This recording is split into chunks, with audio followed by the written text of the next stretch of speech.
Today's session today we shall discuss regarding the topic violence against women.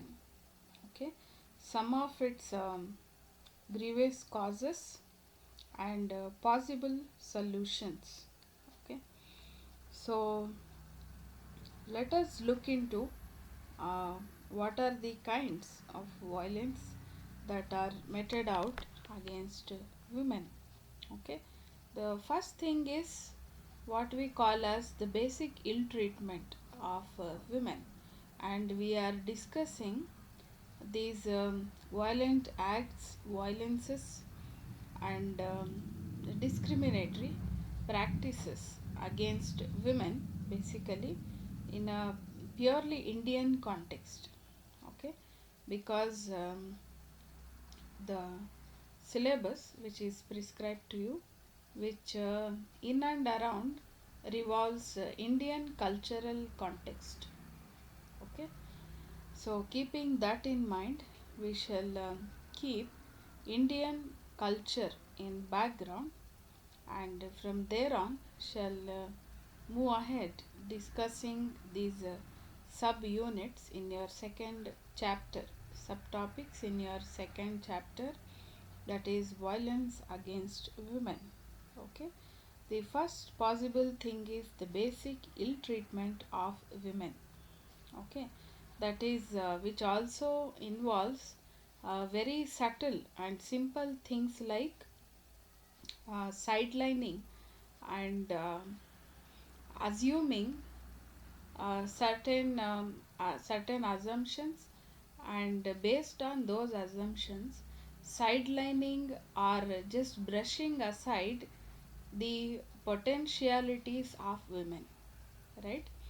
That deeming them as incapable and treating them as lesser human beings compared with the other gender, that is male gender, and deeming them as some negligible species, right? Some negligible uh, creature, negligible characters or creatures of nature. So that is the first, this ill treatment of women and denying uh, their rights and possibilities of their growth. So that covers the basic discriminatory practice which could be termed as the ill treatment of women. Okay,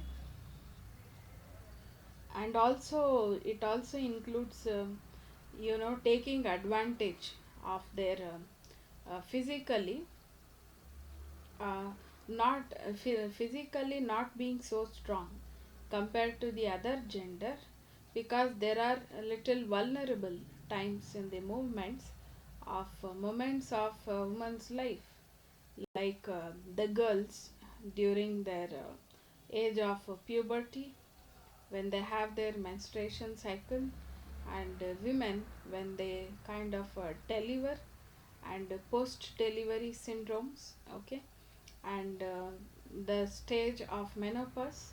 So however strong they try to build their physique into, it is a kind of injustice, or a kind of just a way of nature that it has meted out biological differences towards men and women. Okay, towards the either of the genders there are physical, mental, emotional, all kinds of differences endowed to us upon by nature, right? Which can't be altered. So taking advantage of this physically little weak and subdued position, women are ill treated, right? Ill treated within the domestic spheres. They are beaten up by men, whether fathers, brother, or husband, and sometimes even the sons. They are beaten up by men.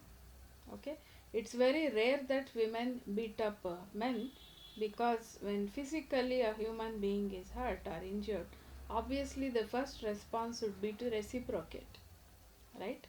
And when they kind of, when there is a reciprocation, obviously the male gender has upper hand, okay, going by nature. So beating up women under domestic spheres, then both in domestic sphere and public spheres, raping them, okay, and passing on ludicrous comments, okay, on their looks, on their dress up, okay. So all this is meted out towards the forms of violence against women, okay. And not just now, since earlier civilization also, they have been treated as sex objects for men, okay. And women who are married to a man and they are in the house of that man's household, so those women, the so called respected women, they were supposed to take care only of home and children. Basically, women's sphere was considered as domestic, and kitchen their sanctum sanctorium, basically reserved for kitchen, right?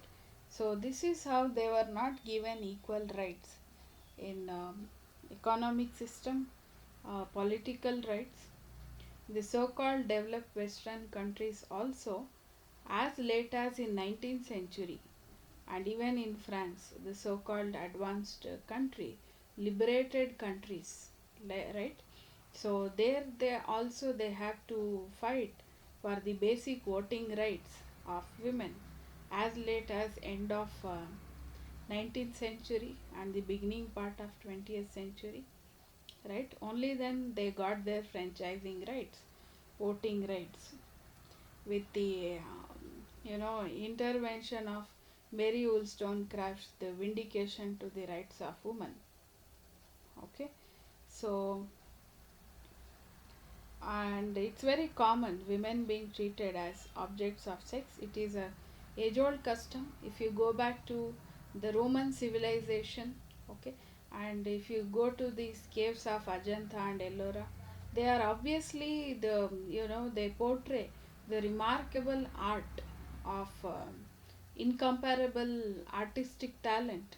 Of course, that is there, but the way women are projected to be, and the way women are constructed by the male gaze as the idealistic woman, those pictures, the especially the sexual explicit pictures and images of male psyche and imagination, you get to see in the carvings of Ajanta and Ellora temples and statues, okay.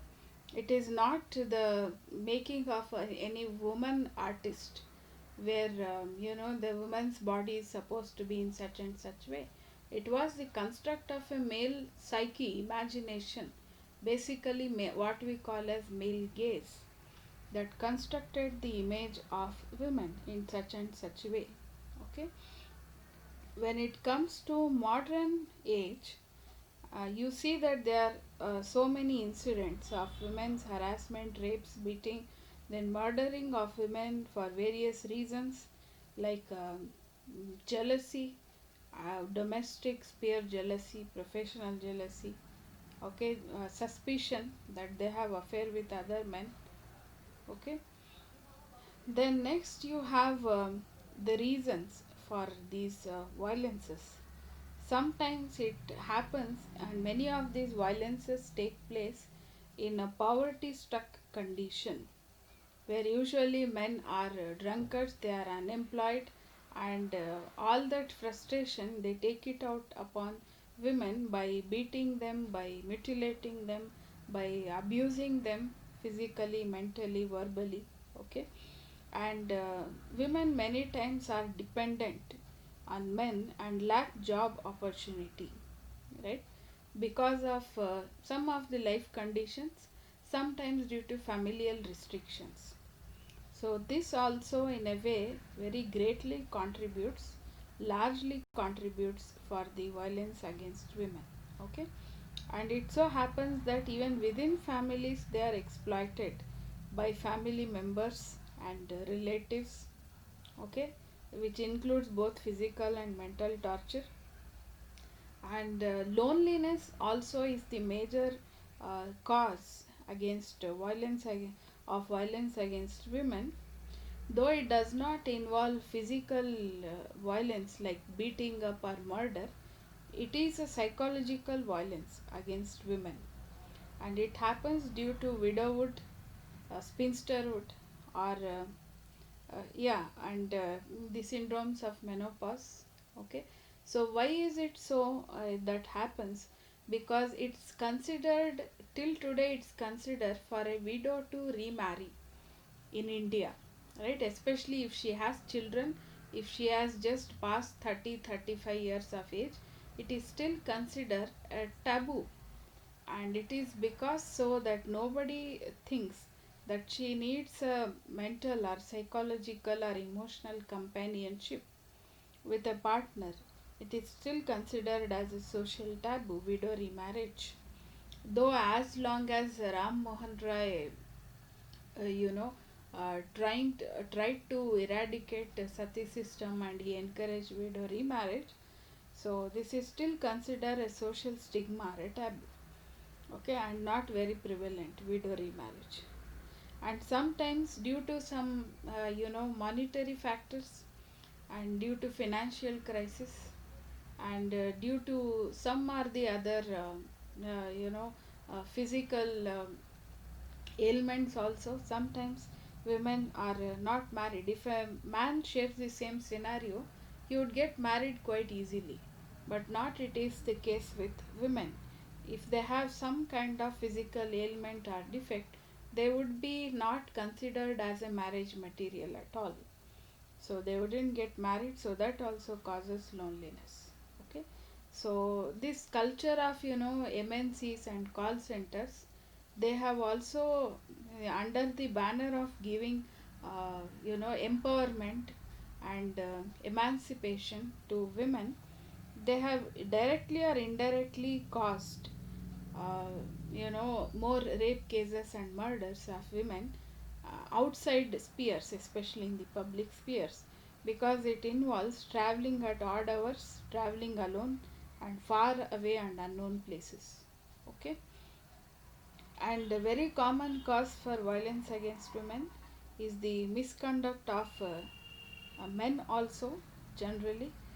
So, that also can be included under violence against women.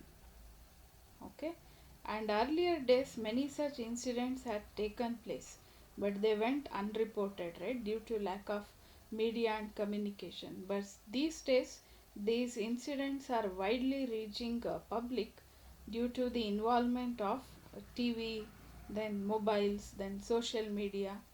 Okay, and rapes in bus, trains, cars, and cabs, and even in schools and offices, little girls are raped, and thus creating an unsafe atmosphere for girls students and women workers at all places, including in metro cities. Okay, so these are the few causes which also implicitly in our talk we have included implicit solutions as to what to do in order to curb the violence